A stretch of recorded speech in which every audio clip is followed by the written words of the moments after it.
Technical ખેડૂત ચેનલમાં આપ સર્વ મિત્રોનું સ્વાગત છે। તો મિત્રો આજના વિડીયોની અંદર આપણે વાત કરીશું ખેડૂત ખાતેદાર જે ખેડૂતો છે એમના માટે જમીન વેચાણ અંતર્ગત સૌથી મોટો નિર્ણય સરકાર દ્વારા લેવામાં આવે છે। તો નિર્ણયની અંદર શું ફેરફાર કર્યો છે એની સંપૂર્ણ વિગતવાર માહિતી જાણીશું। તો ધ્યાનથી વિડીયો જોતા પહેલાં જો તમે અમારી ચેનલ પર નવા છો તો ચેનલને સબસ્ક્રાઈબ જરૂર કરજો। તો ચાલો મિત્રો આજનો વિડીયો શરૂ કરીએ। તો મિત્રો વિડીયોની અંદર આપણે અગત્યની વિગતો અનુસાર જાણીશું તો ખેતીની જમીન વેચાણ અંગે ગુજરાત સરકારનો સૌથી મોટો નિર્ણય। તો મિત્રો તમે જમીન તમારું વેચાણ કરો છો એ અંતર્ગત ગુજરાત સરકારે મોટો નિર્ણય લીધો છે। તો રાજ્યમાં ખેતીની જમીન વેચાણ કિસ્સામાં નોંધ દાખલ અને પ્રમાણિત કરતા નિર્ણયની કાર્યવાહી અંતર્ગત સરળ કરવામાં આવશે, એટલે કે સરળીકરણ કરવામાં આવશે।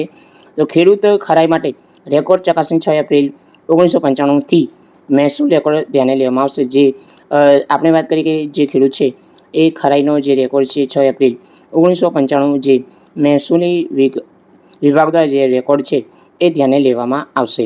તો મિત્રો લેન્ડ રેકોર્ડ ડિજિટાઇઝેશન અને ઓનલાઈન પારદર્શિક પ્રક્રિયા જે વેગ આપતા જનહિતકારી નિર્ણય કર્યો છે।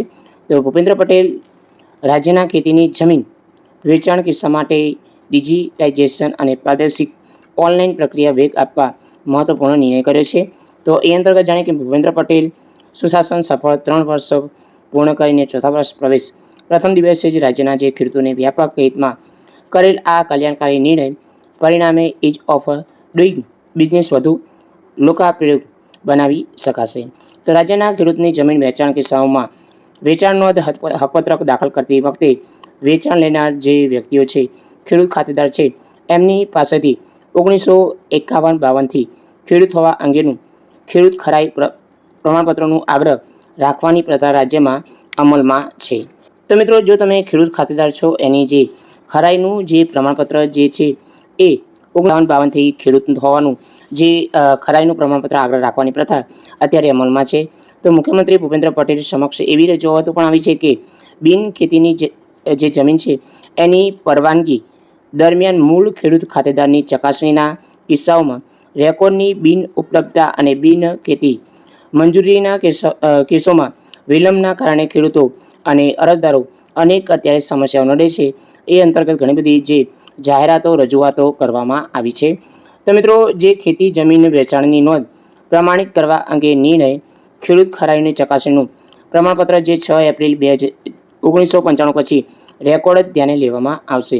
તો મિત્રો જો તમે ખેડૂત છો તો તમારું જે ખેડૂત હોવાનું જે પ્રમાણપત્ર છે એ 6 એપ્રિલ 1995 પછી જે રેકોર્ડની અંદર જે ધ્યાને લેવામાં આવશે, એટલે કે જે નોંધ પડેલી હોય જમીન રેકોર્ડ મહેસૂલ વિભાગની અંદર 6 એપ્રિલ 1995 પછી જે રેકોર્ડની અંદર હોય એ ધ્યાને લેવામાં આવશે। એટલું જ નહીં, આવી ખરાઈ કરતી વખતે 6 એપ્રિલ 1995 પહેલાંના સમયે ધારણ કરેલી કોઈ જમીન કિસ્સામાં અરજદાર જમીન મૂળની કેવી રીતે ધારણ કરે છે તેની ચકાસણી કરવાની બાબતો અને ખેતીની જમીન હવે પછી વેચાણની નોંધ મંજૂર કરવા તબક્કે લાગુ પડશે નહીં। તો મિત્રો તમે જાણતા હશો ખેડૂત ખરાઈ અંતર્ગત 6 એપ્રિલ 1995નું જે પ્રમાણપત્ર છે એની અંદર તમે કેવી જમીન ધારણ કરેલી છે અને એવી ચકાસણી પણ ધ્યાને લેવામાં આવશે કે ખેતીની જમીન હવે પછી વેચાણની નોંધ મંજૂર કરવા તબક્કે લાગુ પડશે નહીં। તો આ જે વેચાણ બાબતે છે એ હવે લાગુ પડશે નહીં। તો ખેડૂત હોવા અંગે ઉપલબ્ધ ઓનલાઈન રેકોર્ડ તપાસણી અને સક્ષમ મહેસૂલી સત્તાધિકારી ખેડૂત ખરાઈ કરી આપવાની નોંધ પ્રમાણિત કરવાનો નિર્ણય કરાશે। તો વેચાણ નોંધ પ્રમાણિત કરવા અંગે તો મિત્રો જે એ તપાસવામાં આવશે મહેસૂલી સત્તાધિકારી અંતર્ગત અને ખેડૂત ખરાઈ કરી આપવાનું જે પ્રમાણપત્ર આ માટે નિર્ણય લેવામાં આવશે। પછી મિત્રો જે તમે જમીન વેચાણ કરો છો એનું જે વેચાણ નોંધનું પ્રમાણપત્ર અંગે નિર્ણય કરતી વખતે ખેડૂત ખરાઈનું પ્રમાણપત્રનો આગ્રહ રાખવાનું રહેશે નહીં।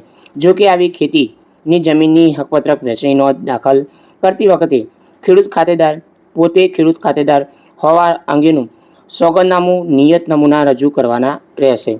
તો મિત્રો એવા કિસ્સામાં એવું બની શકે કે જે તમારી જમીન છે એ તમે વેચાણ કરી છે, એટલે કે વેચાણ રીતે આપી દીધી છે અને મિત્રો તમે ખેડૂત ખાતેદાર છો પણ તમારા જોડે જમીન નથી, તો એનું હવે ખેડૂત ખાતેદાર હોવા અંગેનું સોગંદનામું છે એ હવે તમે કરી શકો છો, જેથી તમે ખેડૂત ખાતેદાર રહો અને જે નિયત નમૂના અનુસાર તમારે એ સોગંદનામું કરવાનું રહેશે।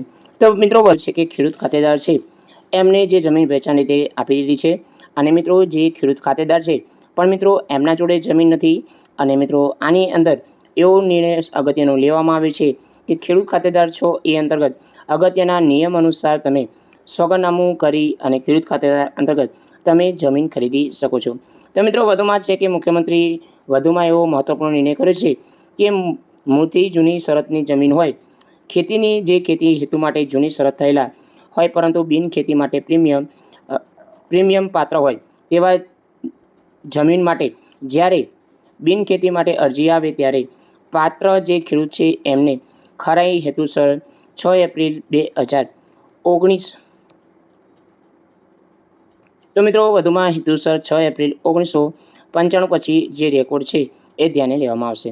તો મિત્રો આવી પરવાનગી વખતે કબજેદારો પાસે ફક્ત બિનખેતી વિષયક પરવાનગી આપવાની અરજીઓ હોય તેમજ આ પરવાનગીથી માલિકીપણા, ટાઇટલ અને અન્ય કોઈ બાબતે વિસંગતતા જણાય તો કાયદેસરની કાર્યવાહી કરવાપાત્ર રહેશે. એવા પ્રકારનું સોગંદનામું કલેક્ટરશ્રીને મેળવી લેવાનું રહેશે. તો બિનખેતી પરવાનગી અંગે અન્ય જોગવાઈ યથાવત રહેશે તથા તેનો ચુસ્તપણે અમલ તમામ સક્ષમ અધિકારીઓને કરવાનો રહેશે.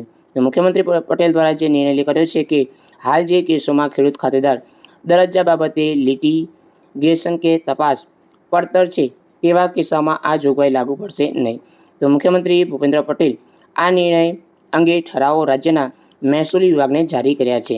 તો મિત્રો હાલના જે કેસો ચાલી રહ્યા છે જમીન બાબતે તો એ અંતર્ગત જે નિર્ણય અંતર્ગત એ લાગુ પડશે નહીં. જો કે જે કેસો ખેડૂત ખાતેદાર દરજ્જા બાબતે લિટિગેશન તપાસ પડતર હોય એવા કિસ્સામાં આ જે નિર્ણય છે એ લાગુ પડશે નહીં. તો મિત્રો જે હવે ઠરાવો નવા મહેસૂલી વિભાગને જારી કરી દેવામાં આવ્યા છે.